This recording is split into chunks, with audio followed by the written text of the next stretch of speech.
The stove had long gone cold. Miriam Walker sat at the edge of her creaking bed, her fingers wrapped tightly around a chipped porcelain mug that no longer held warmth. Outside, the wind whispered through the cottonwoods, low and slow like a hymn for the dead. It had been 3 weeks since the snow stopped falling, but the frost hadn't left the valley nor the bones it clung to. Her house, tucked near the bend of a dried-up creek in Dust Reach, had once been full of music fiddle songs, the clatter of boots, her boy's laughter when he tried to rope fence posts like cattle. Now it was just echoes and old wood. The only sound inside was the slow tick of a clock that didn't tell time, only insisted on staying alive. A faded photograph hung crooked above the hearth, a man in uniform, a boy in suspenders, and Miriam in a green dress she no longer owned. They all smiled like the world hadn't ended yet. It was early April, but the land still wore white. Most folks in town had packed up or died off. Dust Reach wasn't much more than a name in the wind now. Miriam stayed, because someone had to remember. That morning she received a letter, no return address, the envelope thick with mud and something darker. The name on the front was hers, the handwriting unfamiliar. Inside, a single page and a line that stopped her breath, "I found your boy." It was signed simply Jonas Marrow. She read it once, then again, then a third time. Outside, the wind moaned through the pines. She didn't move, didn't blink, didn't breathe, until someone knocked on the door. He stood with the storm at his back. Jonas Marrow wasn't what she expected. She thought he'd be younger, maybe dirtier, maybe drunk. But the man at her door was none of those things. He was tall, still his face weathered, but unreadable like a rock worn by too many winters. A scar curved beneath his jawline, disappearing into the high collar of his coat. His eyes were pale, the kind that had seen too much and didn't bother pretending otherwise. He held his hat in one hand and a small wooden box in the other. "I don't mean to intrude," he said, voice low, dry, "but I figured you'd want this." She didn't take the box right away. Her eyes didn't even blink. "You're Jonas." He nodded once. "Yes, ma'am." "You wrote the letter." "Also true." The wind shifted, pushing against the cabin door like it wanted in. Miriam stepped aside without another word. He entered, slow, respectful, the way men used to, when death still lived in a room long after the body left it. He placed the box on the table with care, then stood there, head held like a burden. "That's all of him?" she asked. "As much as I could bring back," he answered. She moved toward it, hands trembling, but didn't open it. Was he alone? Jonas hesitated. No, but none of them made it. She sank into the old kitchen chair like her knees forgot how to hold her, her eyes fixed on the box. What happened? There was a collapse, Moonrift Ridge. They'd been digging through the old vein, chasing what wasn't there anymore. She let out a slow breath that sounded more like a shiver. "He talked about you," Jonas added after a pause. "Said your hands smelled like lavender soap, that you used to hum when you stitched his socks." Miriam blinked hard. That was a long time ago. Doesn't mean he forgot. The silence that followed stretched wide and hollow. "Storm's coming back," Jonas said, finally glancing toward the window. "Didn't figure I'd get back down the pass tonight." She didn't offer him the spare cot, didn't offer coffee, just said, "You can bed down in the barn." "Much obliged." He turned to leave, then paused. There's something else. Belonged to him. He pulled a small leather-bound book from his coat. It was worn edges, curled pages, smudged with coal dust and blood. His journal. Miriam reached for it, then stopped halfway. "Why didn't you put it in the box?" "Didn't seem right." She stared at him for a long moment, then with fingers stiff and slow took it from his hands. Jonas tipped his hat and stepped out into the cold. The door closed with a soft thud behind him. She stood there in the quiet, holding the book to her chest like it was still warm from her son's pocket. And for the first time since the war, Miriam Walker felt something crack, not loudly but deep enough to let air in. The fire sputtered low, casting long shadows across the cabin walls. Miriam sat in her rocker, the journal untouched on her lap. She hadn't dared open it yet, the weight of her son's words heavier than ash or bone. Outside, the storm returned in full, gnashing against the shingles like a starving wolf. Inside, the air smelled of pine sap and old grief. Jonas Marrow sat across from her, cross-legged by the hearth, feeding dry twigs into the flames. His coat hung by the door, dripping snow. Neither had spoken in nearly half an hour. "You don't talk much," Miriam finally said. He shrugged, not looking up. "Saying less has kept me alive." She studied him, the way his eyes tracked the fire instead of her face, the way his boots were still muddy, like he never truly landed anywhere. "I was a nurse," she said. "Before all this, before Dust Reach was a graveyard." Jonas gave a small nod. Spent 4 years patching up boys who thought they were men. Wrapped more wounds than I can count. But I couldn't fix my own. He didn't interrupt, just tossed another stick into the fire. My husband died in a field somewhere outside Chattanooga, she continued. My son left not long after. Said there was no reason to stay. Jonas's voice was quiet. Did you ask him to go? She stiffened. No, but I didn't ask him to stay either. The silence that followed wasn't awkward, it was sacred. Like both of them knew some things should only be spoken beside flame and night. Jonas exhaled. I left a boy to die once. Miriam blinked. Where? Wyoming. Winter came early. He was just a kid stowaway on a freight I was guarding. Got sick, real bad. I pretended I didn't see. He froze before morning. She stared at him. He didn't look ashamed. Didn't cry. But the way he spoke, flat, deliberate, made it clear he'd been carrying that boy ever since. I thought if I brought your son back, maybe I'd pay a little of that debt. Miriam didn't respond. The fire crackled between them. You didn't owe me anything, she said at last. He finally looked up. I didn't do it for you. And there it was, the honesty. She nodded slowly. I never wrote him, she said, her voice almost breaking. 2 years, not one letter, not after the argument. I told myself it was pride, but really, I was scared he'd never write back. Jonas looked into the fire again. Seems like we both waited too long. Neither of them moved. Outside, the wind howled on. But inside, something had shifted, not forgiveness, not yet. Just recognition. That in this room sat two people shaped by regret, breathing the same slow air, watching the same fire. And maybe, just maybe, that was the first mercy either of them had been offered in a long time. It was nearly dawn when Miriam opened the journal. The fire had burned to embers, and Jonas had long since retreated to the barn. But sleep hadn't come for her. Her hands trembled as she turned the first page, the binding groaning, like a voice held too long in silence. The handwriting hit her like a blow, crooked, confident hers. Her son had always written like her, like he was racing his thoughts. March 3rd. Still no gold.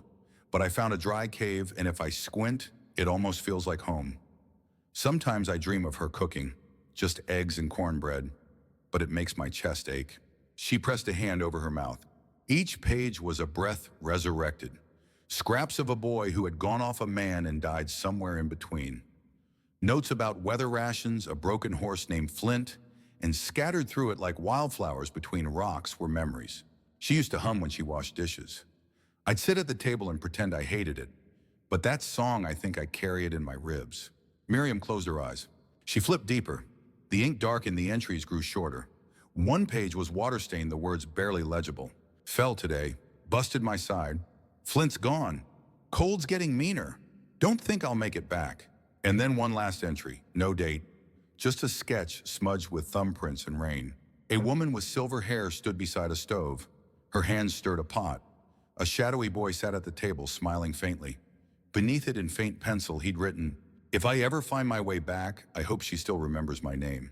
Miriam broke then, not loudly, not messily. Just a soundless gasp, like something inside her had finally come apart after holding on too long. She clutched the journal to her chest and sank to the floor beside the fireplace, rocking gently. Grief didn't feel sharp now, it was dull, ancient, worn. But it still knew how to knock her to her knees. She didn't know how long she sat there before she noticed the door was cracked open. Jonas stood just outside, leaning on the post, eyes lowered. You read it, he said. She nodded. He never hated me. No, Jonas said. He loved you the whole way down. Miriam inhaled slowly. I wasted so much time. So did I. Their eyes met across the threshold. No judgment, just the stillness of two people realizing they'd spent too many years speaking to ghosts instead of the living. I thought if I stopped feeling I'd stop hurting, she whispered. Didn't work, did it? She gave a thin, broken smile. Not a damn bit. He reached into his coat and without a word set something on the step between them, a single pressed rose. Dried, delicate, wrapped in paper. The edges were fragile, but the color held a deep red like blood or memory.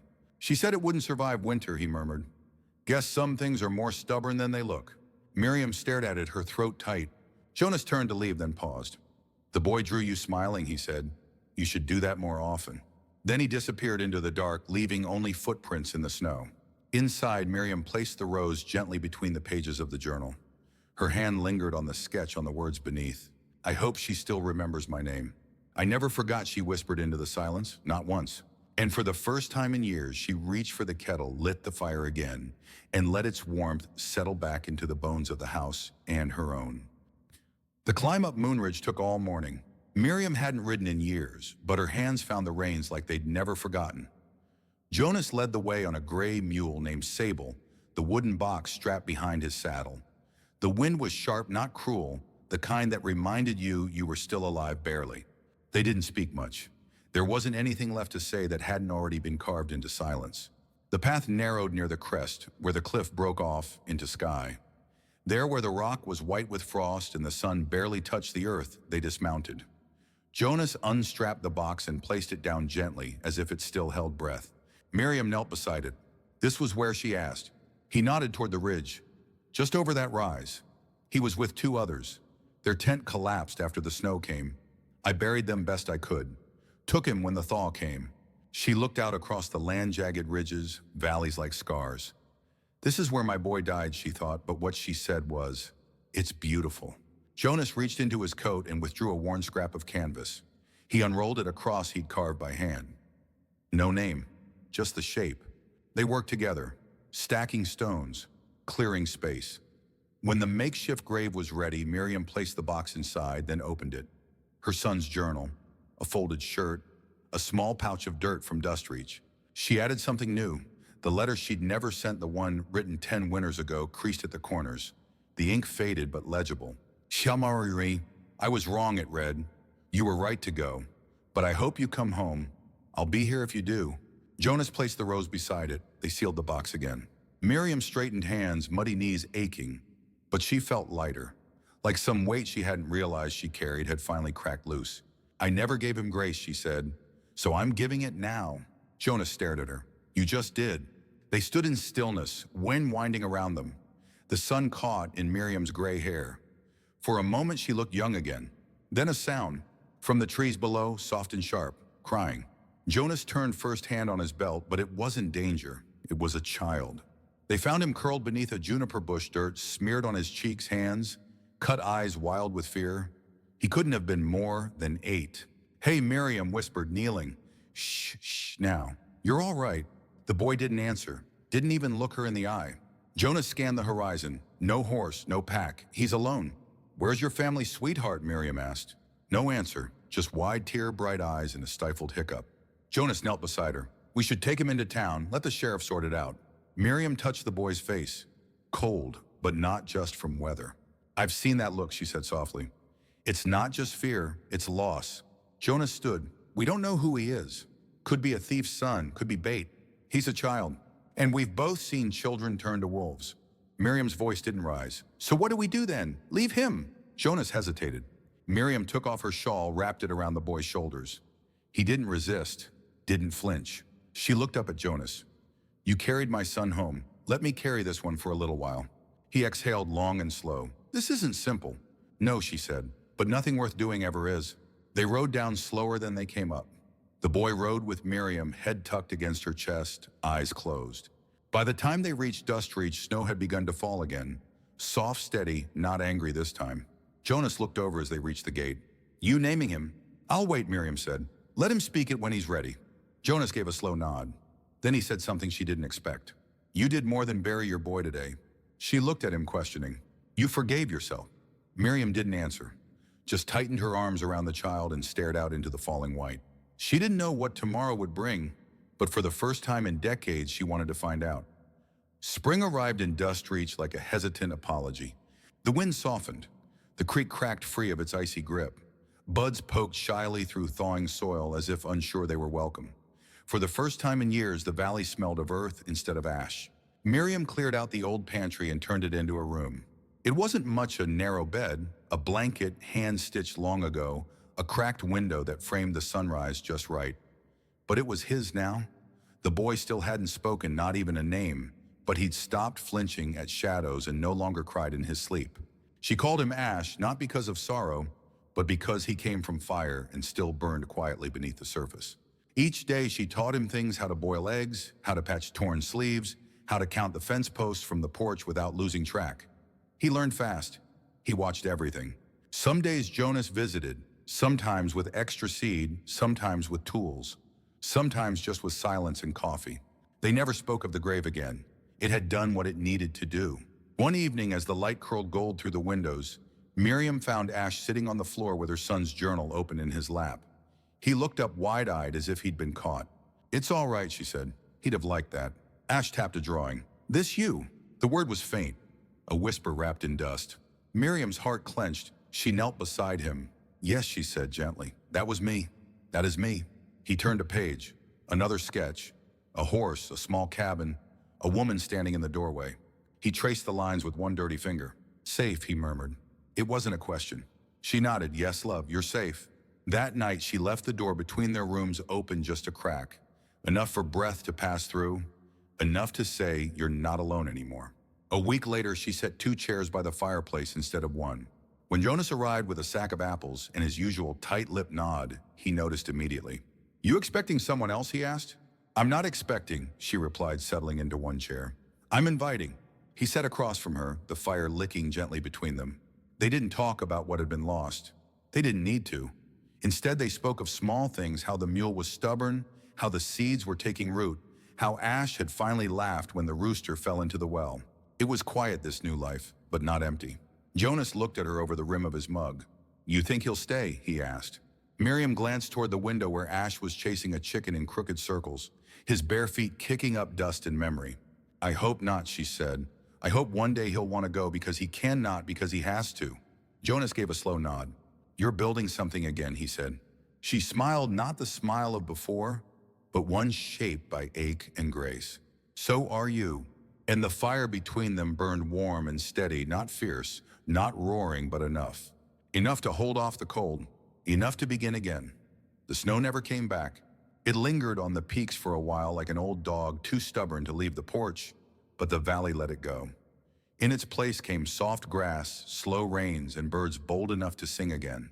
Dust streets changed in quiet ways. Children's laughter echoed near the chapel again. The old school bell, long silent, rang twice a week thanks to Miriam and a borrowed lesson plan from Silver Hollow. It wasn't much, just a handful of students and one chalkboard, but it was a beginning. Ash sat in the front row.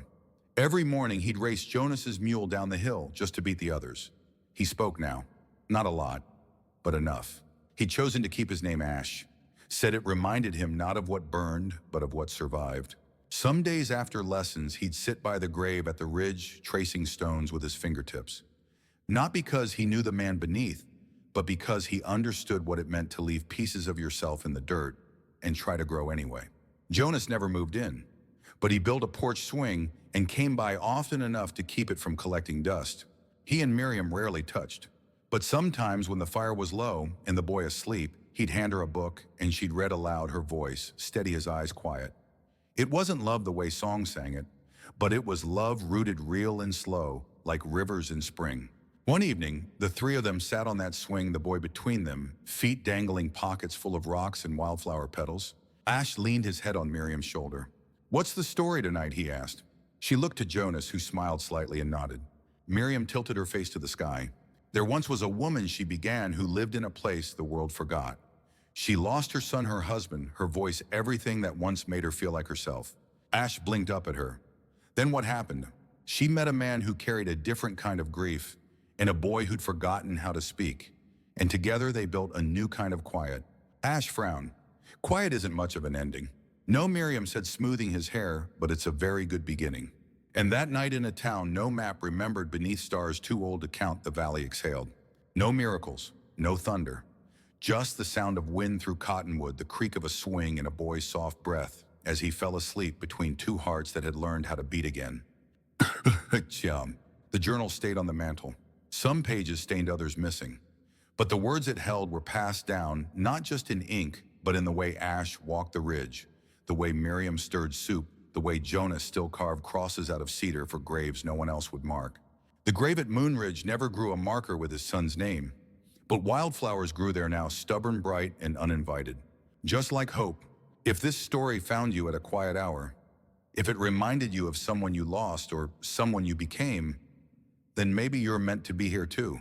Subscribe to Still Winds of the West, where stories live long and healing rides slow. We'll keep the fire going. It's so.